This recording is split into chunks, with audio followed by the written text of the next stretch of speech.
Dès lors qu'on a des palpitations, dès lors que l'on sent quelque chose d'anormal dans sa poitrine, il faut consulter. Le cardiologue fera un électrocardiogramme qui permet de voir si le rythme est normal ou si ces palpitations sont bien causées par une arythmie, donc un désordre au niveau du rythme cardiaque. Et puis si... AVS avec Philippe Robichon. À votre santé, on parle de santé jusqu'à 10h et on en prend soin sur Beurre FM tous les matins. Aujourd'hui, mon invité, c'est le docteur Mathieu Bernard. Bonjour et bienvenue. Vous êtes cardiologue, spécialiste de l'hypnose et d'autres thérapies brèves dont on parlera tout à l'heure. Vous êtes spécialiste du stress et vous proposez une autre approche de la cardiologie, à la fois plus humaine et plus à l'écoute des patients et de leurs symptômes. Vous avez écrit un livre qui s'appelle « Le cœur, votre autre cerveau » aux éditions Larousse et vous êtes désormais très actif sur les réseaux sociaux pumta.fr.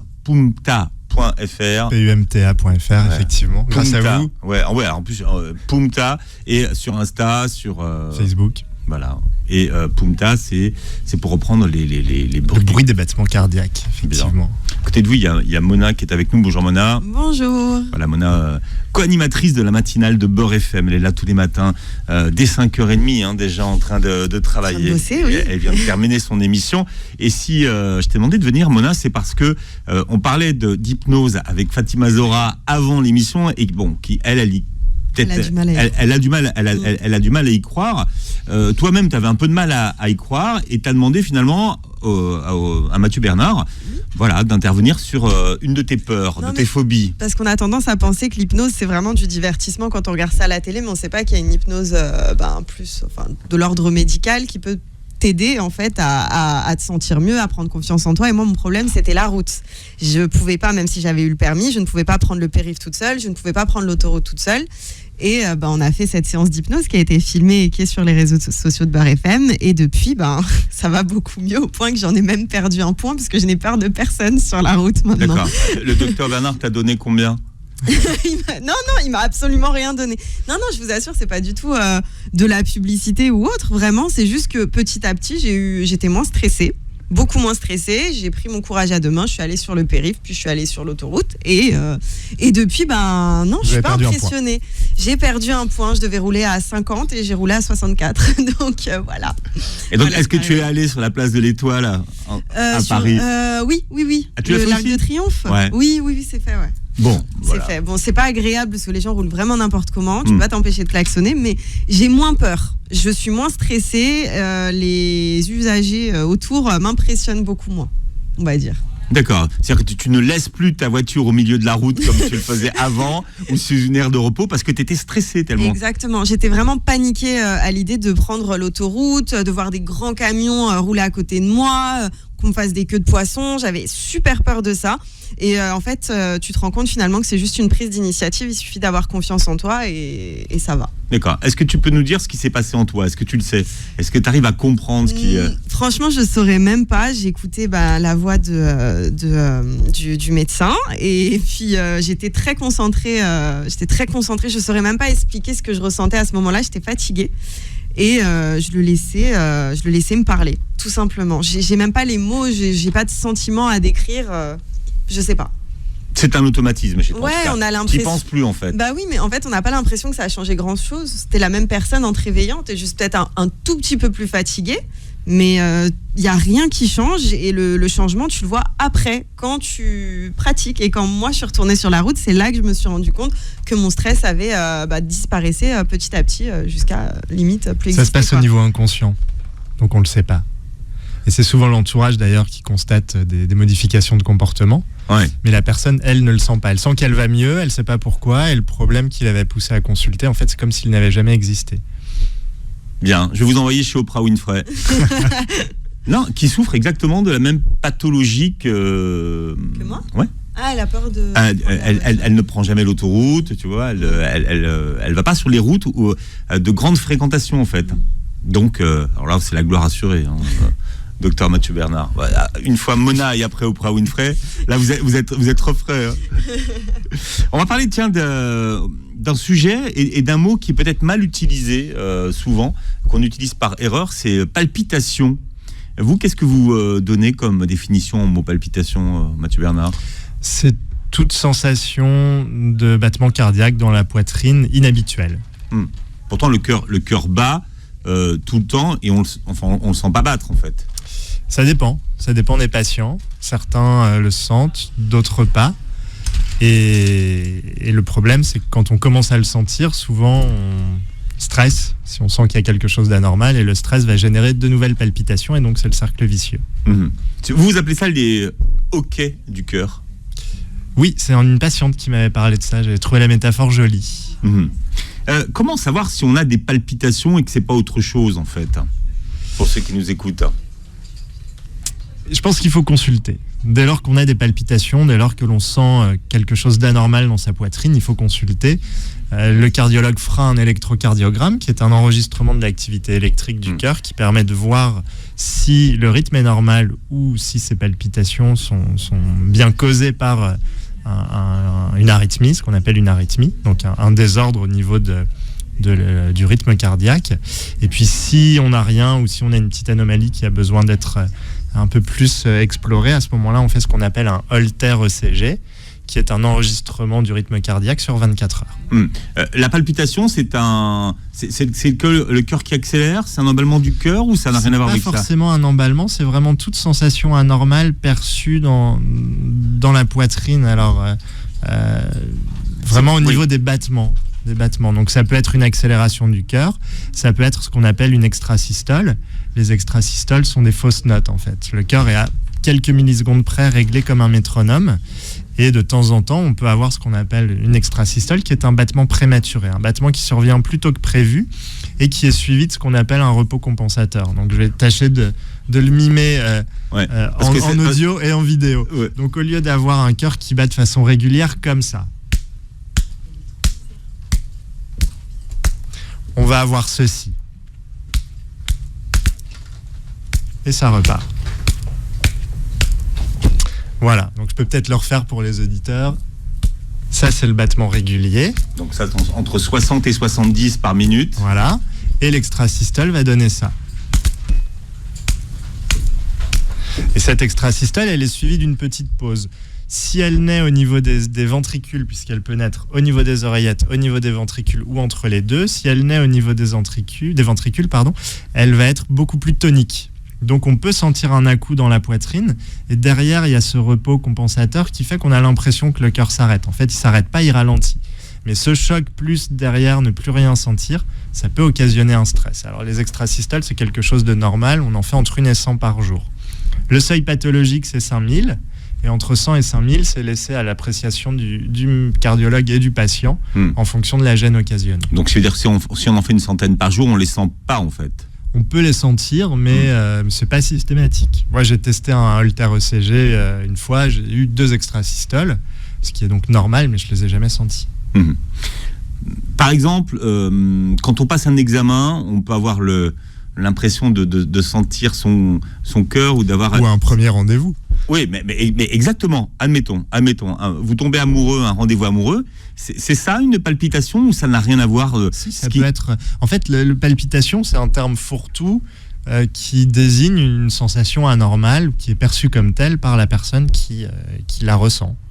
Et donc ça doit, en fonction de l'inquiétude, déboucher sur une consultation, à mon sens. Dès lors qu'il y a une plainte, qu'il y a une question qui est posée par le patient, il faut lui apporter une réponse.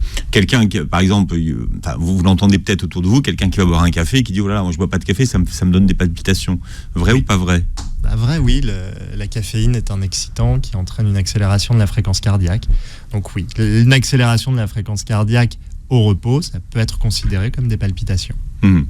Est-ce qu'il y a d'autres maladies qui donnent des palpitations ou d'autres causes qui génèrent ces palpitations? Oui, il y en a pas mal. Sur une accélération de la fréquence cardiaque, on peut avoir une anémie. On peut avoir... Alors l'anémie, c'est un manque de globules rouges. On peut avoir une embolie pulmonaire. Donc là, c'est un caillot de sang qui vient boucher une artère du poumon. On peut avoir un problème de thyroïde, un fonctionnement trop important de la thyroïde. Donc ça peut être le signe d'une hypothyroïdie? D'une hyper. Une hyper? Oui. L'accélération de la fréquence cardiaque, c'est un signe d'hyperthyroïdie. Vous avez également l'inflammation ou l'infection. Quand on a de la fièvre, on a une accélération de la fréquence cardiaque. La douleur.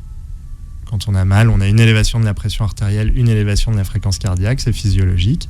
Et puis, c'est pas une maladie, mais quand on est enceinte, on a également fréquemment une accélération de la fréquence cardiaque. D'accord. Mais qui est régulière, enfin qui est sur toute la journée ou qui est ponctuelle? Qui est plutôt régulière. Ouais. Vous nous avez parlé des extrasystoles, vous n'avez pas parlé de la tachycardie. La tachycardie, ça relève de la même chose? La tachycardie, c'est une accélération de la fréquence cardiaque. C'est aussi, la définition. Ouais. Voilà. La bradycardie, c'est un ralentissement excessif. La tachycardie, c'est une accélération.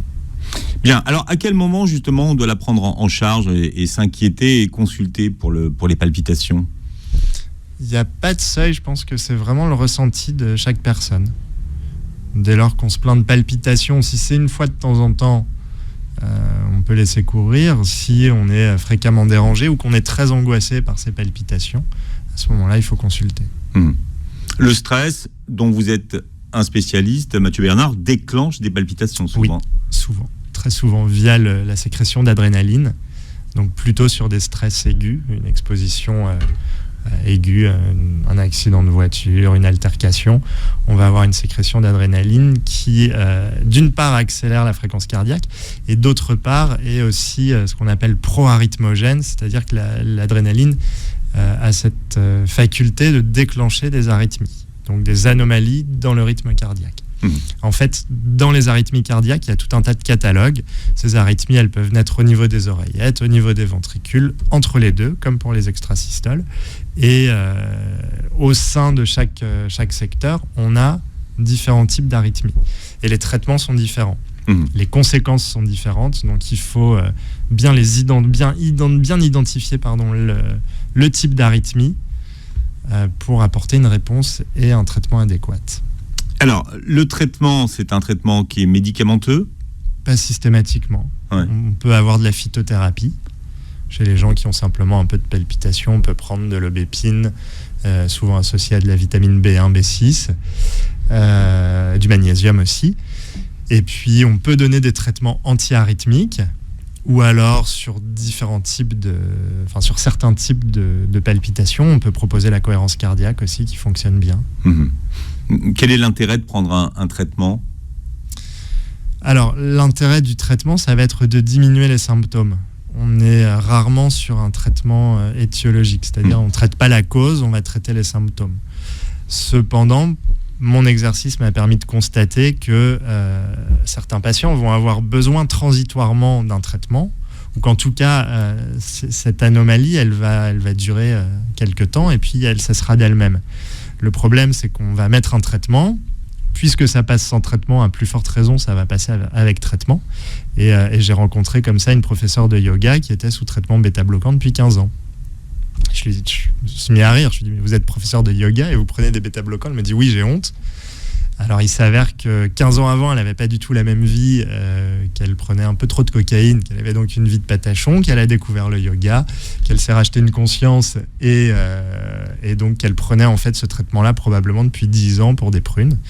Donc, on a pu comme une béquille peut-être Oui, elle pensait qu'elle avait besoin de cette béquille, sauf qu'elle marchait normalement. Mais qu'est-ce qui se passe quand on arrête un traitement? Alors justement, comme celui-là, c'est ça qui est intéressant. C'est le problème qu'elle a rencontré, c'est que quand on donne, donc les bêta-bloquants sont des médicaments qui empêchent le cœur d'accélérer.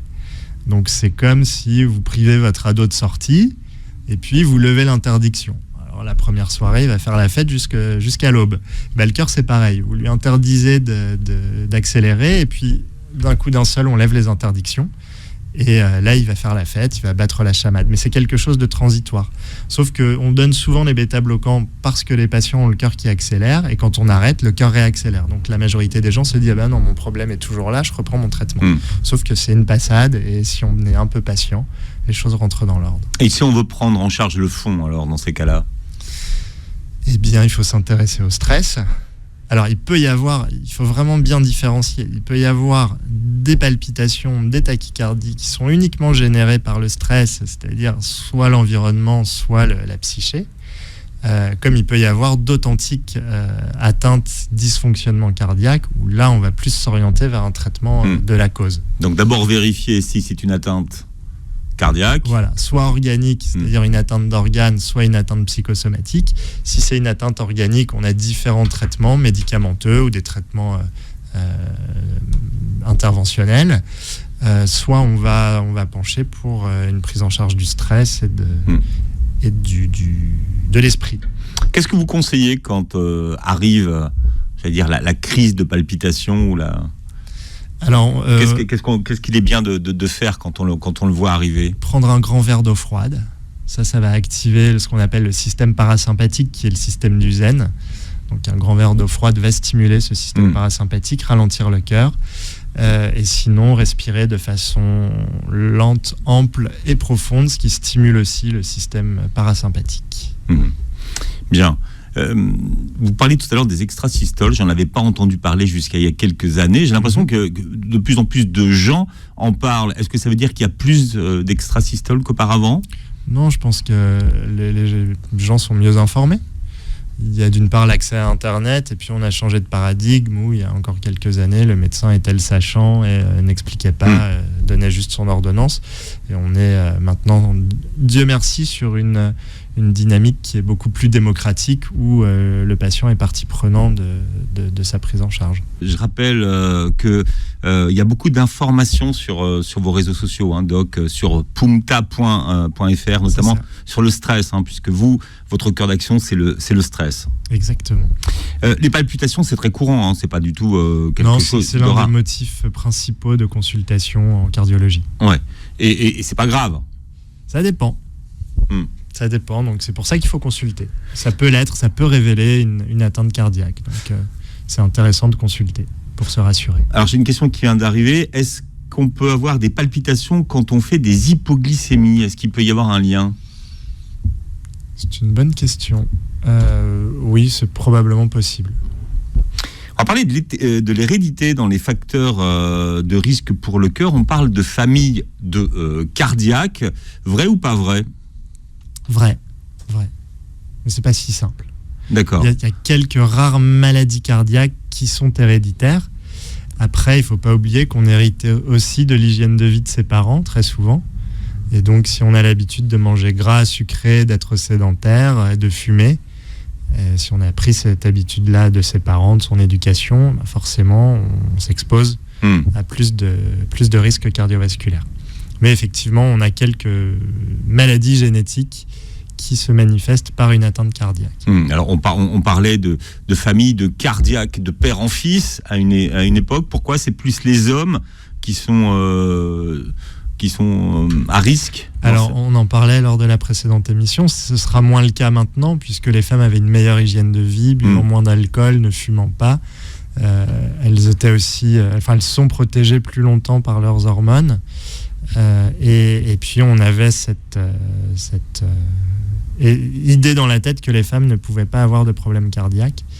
Et maintenant, on avait moins, oui. En tout cas, on sait maintenant que c'est faux, surtout que les femmes doivent être plus nombreuses à fumer que les hommes maintenant, et puis qu'elles consomment plus d'alcool. Donc, on voit une augmentation des maladies cardiovasculaires chez les femmes. Et vous parliez de la prise de pilules, notamment, comme facteur de risque. Effectivement. Quels sont les troubles cardiaques qui peuvent être héréditaires? Alors, on a une maladie qui s'appelle la cardiopathie hypertrophique, qui est un épaississement du muscle cardiaque et qui occasionne des tas de problèmes.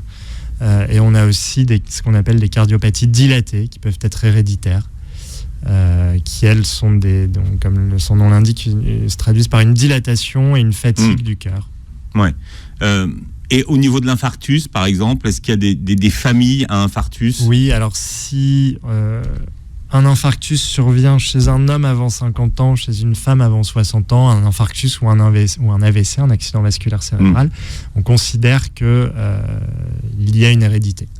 D'accord. Voilà. Donc là, qu'est-ce qu'on conseille aux gens? On conseille un dépistage? Oui, exactement. De se faire suivre, de voir régulièrement le cardiologue, de pratiquer des tests d'effort pour prévenir. Il y a d'autres pathologies cardiovasculaires qui peuvent être héréditaires? Je réfléchis, mais non, ce sont vraiment les principales. Ouais. L'hérédité vasculaire coronarienne, donc pour les patients qui font des infarctus jeunes, et puis les cardiopathies hypertrophiques, les cardiopathies dilatées. Enfin, ce que je retiens un petit peu de ce que vous avez dit, c'est qu'effectivement, on hérite aussi de la façon de vivre et des habitudes d'hygiène de vie de ses parents. Hein. C'est ça.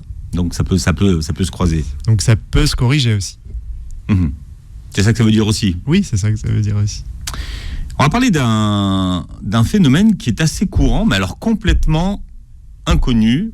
Est-ce que vous avez la porte ouverte? Ce qu'on appelle le foramen ovale perméable. Alors, je ne vous ferai pas une conférence dessus. Ça donne le FOP, F-O-P. Qu'est-ce que c'est que le FOP, Mathieu Bernard? Alors, le FOP, c'est une variation de la normale, en fait, puisqu'un tiers de la population a un FOP. Si on prend 100 personnes au hasard dans la rue, 33 auront ce FOP, et la nature ne peut pas se tromper une fois sur 3. Qu'est-ce qui se passe? Donc, vous avez peut-être un FOP, vous avez même une de grandes chances de l'avoir si vous nous écoutez, d'ailleurs. Exactement. Ouais. Et comme nous sommes 3 ici... Je suis sûr que c'est Fatima qui a un FOP, en plus du reste. Donc le FOP, qu'est-ce que c'est? Alors on va revenir un petit peu, on va remonter le temps. Et on va commencer par la vie fœtale. Quand on est fœtus dans le ventre de sa maman, les poumons sont remplis de liquide amniotique. Donc les poumons ne sont pas fonctionnels. Et c'est l'oxygénation du sang se fait par la maman. Et donc le sang arrive dans le cœur du fœtus par l'oreillette droite. Et normalement, le sang passe de l'oreillette droite vers le ventricule droit, vers l'artère pulmonaire, où le sang est oxygéné par les poumons, revient dans l'oreillette gauche, ventricule gauche, aorte. Là, il y a ce qu'on appelle un shunt, c'est-à-dire un court-circuit entre l'oreillette droite et l'oreillette gauche. C'est-à-dire que le sang ne va pas passer par les poumons, ça sert à rien, les poumons sont remplis d'eau, et donc il va passer directement de l'oreillette droite à l'oreillette gauche, par ce qu'on appelle le foramen ovale. À la naissance... Foramen ovale. Voilà, le foramen, c'est le trou et il a une forme ovale. Et à la naissance, on va avoir une inversion des pressions et donc ce foramen ovale va se fermer. C'est une sorte de porte qui vient se fermer et ensuite il va y avoir une étanchéité. C'est automatique en fait. Oui, c'est automatique. En gros, il y a une sorte de cicatrisation qui va se faire quand cette porte se ferme, de façon à assurer l'étanchéité entre oreillette droite et oreillette gauche. Et dans un tiers de la population, cette étanchéité, elle est imparfaite. Il y a un tout petit peu de sang qui peut passer. Classiquement, ce sang va passer de l'oreillette gauche vers l'oreillette droite, puisque la pression dans l'oreillette gauche est supérieure à la pression de l'oreillette droite. Donc c'est du sang oxygéné qui passe vers du sang non oxygéné. Ça n'a aucune conséquence. Mais lors d'un effort de poussée, c'est-à-dire soit un éternuement, une toux, ou si vous êtes un peu constipé et que vous poussez un peu fort en allant à la selle, on va avoir une inversion de pression, donc une augmentation de la pression dans l'oreillette droite, et il peut y avoir un petit passage de sang de l'oreillette droite vers l'oreillette gauche. Ça n'a aucune conséquence, sauf que ce foramen ovale perméable est retrouvé chez certains patients qui font un accident vasculaire cérébral. Et donc, il arrive dans de rares cas qu'un petit caillot se forme au niveau de ce défaut d'étanchéité, et sur un effort de poussée, ce petit caillot peut se décrocher, partir dans la circulation et venir boucher une artère de cerveau. Alors il y a un exemple, ça peut concerner les personnes qui font de la plongée par exemple. Exactement. Alors, donc, si vous ne le savez pas... Les accidents de plongée sont rarissimes, notamment les accidents de décompression. Et il y a tellement de personnes avec un foramen ovale perméable qu'on ne fait pas de dépistage.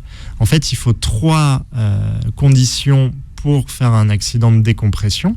Il faut d'abord qu'il y ait la production de bulles d'azote, ce qui n'est pas toujours le cas. Ensuite, il faut qu'il y ait un foramen ovale perméable, ce qui n'est là encore pas toujours le cas. Et il faut qu'il y ait une inversion de pression entre l'oreillette droite et l'oreillette gauche. Donc ça fait 3 conditions. Et pour l'été approchant, on peut faire un peu de prévention chez les plongeurs. Donc là, on parle de plongée en bouteille. Là, vous êtes formé pour ça, vous? Oui. Donc prévention.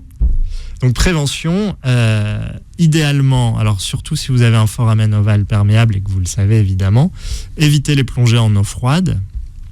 Préférez ce qu'on appelle des plongées carrées, c'est-à-dire qu'on descend à 20 mètres, on reste à 20 mètres et on remonte. Ça, c'est une plongée carrée. Sinon, vous avez des plongées yo-yo où je descends à 30 mètres, je remonte à 20, je redescends à 40, je remonte à 15, je redescends à 25, etc. et je remonte. Donc ça, c'est déconseillé. Idéalement, une plongée par jour, Bannissez les clubs qui vous proposent 3 plongées par jour. Vraiment, ils sont pas sérieux. C'est dans l'armée qui est vraiment très encadrante. Pour faire 3 plongées par jour, c'est sur dérogation. Il faut vraiment qu'il y ait une justification. Donc, dans un club de loisirs, si on vous propose une plongée le matin, une l'après-midi, une le soir, il faut fuir. Donc, l'idéal, c'est vraiment une par jour. Et d'une durée de combien de temps ? Et la durée, elle est fonction de la profondeur et de l'oxygène. Il faut bien évidemment respecter les paliers de décompression, en sachant que ces paliers ont été étudiés chez des militaires, donc chez des hommes jeunes, plutôt en bonne condition santé, physique. Ouais. Et qu'en plus, vous avez les tables de plongée et vous avez les ordinateurs de plongée. Et les ordinateurs de plongée lissent encore plus. Donc il faut vraiment être très prudent. Et il y a ce chiffre qui est assez inquiétant, c'est que 80% des personnes qui ont eu un accident de plongée ont respecté toutes les règles de plongée. Alors pourquoi ça revient sur le devant de la scène, la question du foramen ? C'est à cause du lien qu'on a trouvé avec les AVC ? Ça va un petit peu plus loin que ça, c'est surtout qu'on a un nouveau traitement qui est la fermeture de ce foramen ovale perméable. Avant, on traitait les patients par un petit peu d'aspirine ou par des anticoagulants. Et puis, on a fait une étude qui a montré que la fermeture de ce foramen perméable permettait de diminuer la récidive d'accident vasculaire cérébral. Mais ça veut dire quoi ? Qu'il faut se faire dépister et que s'il est ouvert, il faut le fermer ? Non, ça ne veut pas dire ça. Ça veut dire qu'il faut le dépister si on a fait un accident vasculaire cérébral. Quand on fait un accident vasculaire cérébral, il faut impérativement trouver la cause, parce que les traitements diffèrent en fonction de la cause. Et donc, la découverte d'un foramen ovale perméable devra faire poser la question de sa fermeture. Et comment on cherche un FOP et qui le cherche, le FOP ? Alors, c'est le cardiologue qui le cherche, en faisant une échographie cardiaque, en faisant un examen. Il faudrait que je vous envoie des images. En faisant un joli examen, en fait, on va... Je crois qu'il y a une photo sur votre site, d'ailleurs. Oui, alors, il doit y avoir une photo. J'hésite entre E.T. et un FOP. Alors, ça doit être le FOP. Donc, on perfuse le patient. On lui pose un petit, ce qu'on appelle un cathlon, donc un petit tuyau, et on va faire une émulsion de bulles d'air et de sérum physiologique, donc d'eau salée. On va mélanger les deux, on va agiter tout ça de façon à créer de l'eau gazeuse en fait, et on va injecter cette eau gazeuse dans les veines. Et on va pouvoir suivre le trajet de cette eau gazeuse. Donc, elle arrive dans l'oreillette droite, dans le ventricule droit. Après, cette eau gazeuse, elle part dans les poumons. Et le poumon, ça sert de tamis, de filtre. Et le poumon va retenir toutes ces bulles. Si on voit apparaître des bulles dans l'oreillette gauche, c'est qu'il y a un foramen ovale perméable. On n'a pas dit ce matin que toutes les personnes porteuses de foramen ovale perméable allaient faire des AVC. Hein. Non, bien sûr. Attention. Non. Encore une fois, il y a 33 millions, pas 33 millions, on est à 67, 22 millions de personnes en France qui ont un foramen ovale perméable, et on n'a pas 22 millions de personnes qui font des accidents vasculaires cérébrales. Et je découvert un foramen ovale perméable chez un homme de 85 ans qui n'avait jamais eu aucun symptôme, jamais eu aucun problème. Bien. Quel est le lien entre le FOP et les crises de migraine, s'il y en a un ? C'est une bonne question. On s'est aperçu que les patients qui bénéficiaient de la fermeture du foramen ovale perméable et qui étaient sujets aux migraines voyaient leur migraine disparaître. Donc on s'est dit, chouette, on a là un traitement de la migraine, on va prendre tous les migraineux, on va regarder s'ils ont un foramen ovale perméable, et tous ceux qui en ont un, on va le fermer. Donc il y a une étude qui a été faite, et cette étude n'a pas montré de bénéfice finalement. Ça ne disparaissait pas chez tout le monde. Fausse bonne idée. Oui. La fermeture, elle consiste en quoi ? C'est une opération ? C'est quoi ? Alors c'est une intervention qui consiste à passer un parapluie dans ce petit trou. Donc on passe par la veine fémorale. Donc on fait une piqûre dans la veine fémorale. On met un petit tuyau. Je vois Philippe qui est en train de frissonner. Comment on va faire rentrer le parapluie ? C'est ça le problème. Et donc le parapluie, on le fait rentrer fermé à travers ce petit trou. On vient l'ouvrir et ensuite on le tire pour bien le plaquer contre la paroi, et on fait la même chose dans l'autre sens. Et ça n'est pas le parapluie qui fait l'étanchéité. Il Il faut bien comprendre ça. Mais comme le parapluie est un corps étranger et que l'organisme ne peut pas rejeter ce corps étranger, il va l'isoler. Comment il l'isole ? En faisant une repousse cellulaire. Donc en fait, on va avoir ce parapluie qui provoque la division des cellules de façon à en être recouvert. Et c'est cette couverture qui va assurer de nouveau l'étanchéité. Ouais. On oblige en fait la porte est fermée. À fermer la porte. Il n'y a plus de passage. Exactement. Plus de passage secret. Donc voilà, vous avez appris quelque chose ce matin. Vous êtes peut-être porteur d'un FOP, d'un foramen ovale perméable. Et c'est très courant. Et c'est très courant. Il n'y a pas besoin d'aller chez le cardiologue en demandant est-ce que j'ai un foramen ovale perméable, y compris si vous êtes plongeur. Ah, c'est peut-être une question à se poser, ça, d'ailleurs. Oui, non, il n'y a pas de... Encore une fois, le nombre d'accidents de plongée est tellement rare par rapport au nombre de porteurs que ça n'a aucun intérêt d'aller le dépister. Merci d'avoir été avec nous. Bonnes vacances, Doc. On vous retrouve à la rentrée. Avec plaisir. Vous réécoutez l'émission en podcast et vous regardez cette émission, en tout cas la capture de cette émission, sur la chaîne YouTube de Beurre FM. Si vous avez des questions, mettez-les nous en commentaire. Et très belle journée santé sur Beurre FM.